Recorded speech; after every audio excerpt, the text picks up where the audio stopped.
Bonjour, pour ce second épisode de la visite consacrée au thème la bande dessinée et la culture de la rue, nous allons regarder un peu ce qui se passe du côté de l'intervention des artistes dans l'espace de la rue, c'est-à-dire comment la bande dessinée se retrouve sur les murs, mais aussi se retrouve dans les publicités parce qu'elle a été un élément majeur de la vente publicitaire en utilisant des personnages de bande dessinée pour vendre des produits.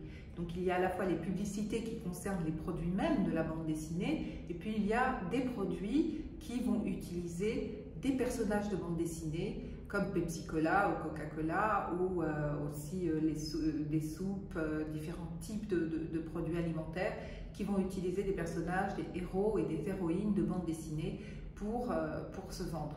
Et ça, s'ils le font, c'est parce que ces personnages sont très populaires, les bandes dessinées dans lesquelles ils figurent sont très populaires. Alors tout le monde, et c'est ça la culture de la rue, tout le monde reconnaît le personnage, tout le monde sait ce dont il s'agit, et tout le monde intègre ce paysage de la rue, ce paysage urbain, à sa façon de concevoir la vie publique, l'espace public dans une ville. On commence ici avec la peinture murale. Des peintures murales qui peuvent être faites sur des murs en tôle ou sur des murs de briques. Voici ici à San Diego par Physics, c'est le pseudonyme de l'auteur. Il a parsemé la ville de San Diego et dans certains quartiers particulièrement de grandes fresques très vives en couleurs, très denses, qui reprennent les figures des Avengers, c'est-à-dire des justiciers, des vengeurs et des super-héros. Et cette culture-là, cette culture de la peinture de la rue se retrouve partout. À Angoulême, nous le savons particulièrement, puisque nous avons les murs peints d'Angoulême qui sont exécutés sur des motifs proposés par des artistes qui ont reçu les grands prix de la ville d'Angoulême. Mais c'est en fait la culture de street art, c'est-à-dire l'art de la rue, qui a intégré très très vite et qui s'est même constitué à partir de la bande dessinée et du pop art.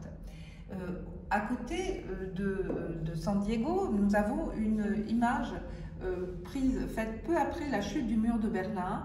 Nous sommes à Berlin, à Checkpoint Charlie, et on voit ici Willkommen in Berlin, et on a rayé le mot Ost-Berlin, c'est-à-dire Berlin-Est. Et c'est la figure de Mickey avec une très forte densité graphique autour. Et qu'est-ce que nous dit à propos de Checkpoint Charlie? Qu'est-ce que nous dit la légende? Elle nous dit Charlie's retired le 10 novembre 1989.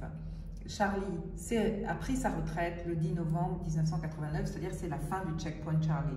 Et tout ça, c'est très très bien compris, c'est-à-dire cette figure d'émancipation tout d'un coup qui utilise du graphisme, Mickey, Charlie, le terme de Charlie qui a été un terme très aimé, qui faisait référence dans la littérature populaire et la culture populaire, le nom de Charlie. Pas seulement à cause de Charlie Chaplin d'ailleurs.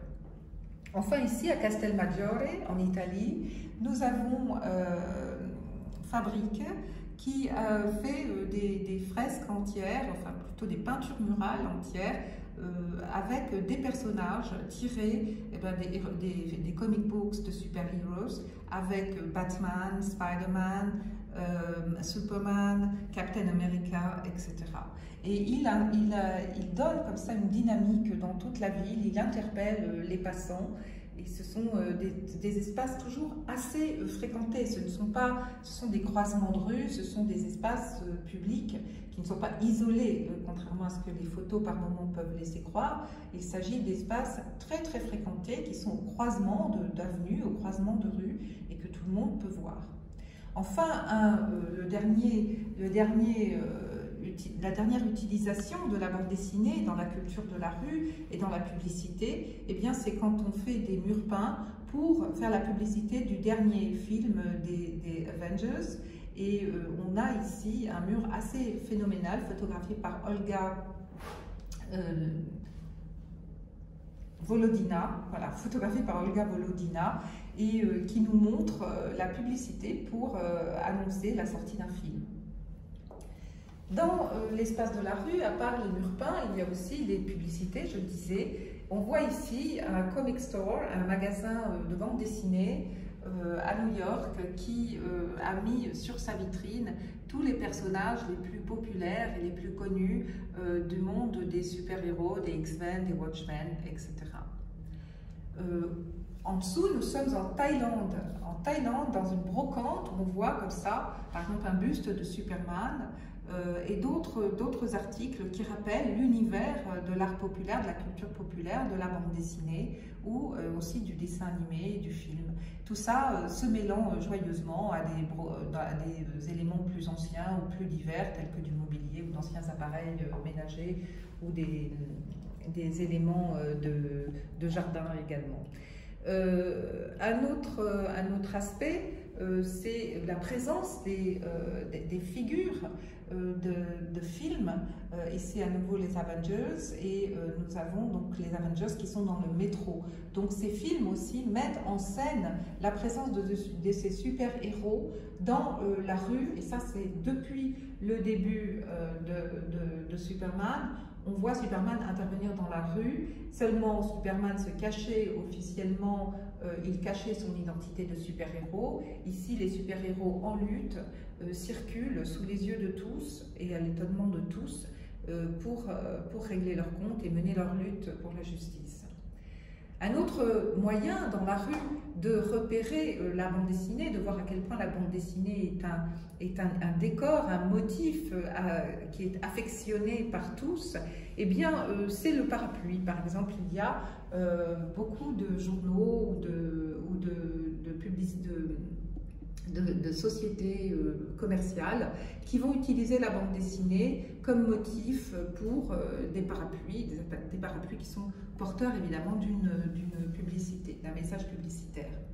Il y a également des textiles qui nous montrent à quel point la bande dessinée et la rue ont intégré jusque dans les matériaux les plus simples. Ici, il s'agit d'un petit jersey en synthétique.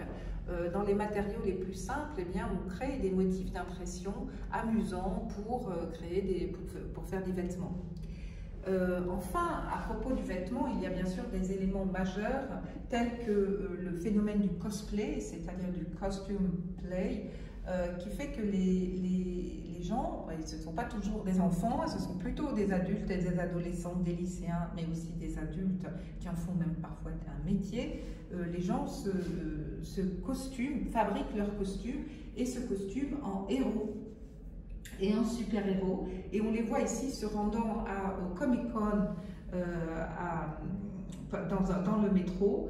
Et on a comme ça, au moment des Comic-Con, mais au moment aussi d'autres célébrations, des masses entières de voyageurs dans le métro, de personnes qui circulent dans les rues, costumées en super-héros ou en personnages de bande dessinée. Le phénomène est mondial aujourd'hui et il est particulièrement intéressant à observer. Et puis, il y a bien sûr le côté amusant des marques qui souhaitent intégrer la bande dessinée. Ici, nous avons les chaussures Vans, par exemple, qui ont fait des images de Snoopy. Et puis, vous avez par Jeremy Scott, la maison Adidas, qui a utilisé la figure de Mickey. Donc, nous avons un monde assez riche qui montre à quel point l'image du comic book, les images issues du comic book et de la bande dessinée et du cinéma, bien sûr, tirées de la bande dessinée, sont des éléments extrêmement permanents et qui comptent et qui plaisent. Ils sont populaires et à ce titre toujours présents.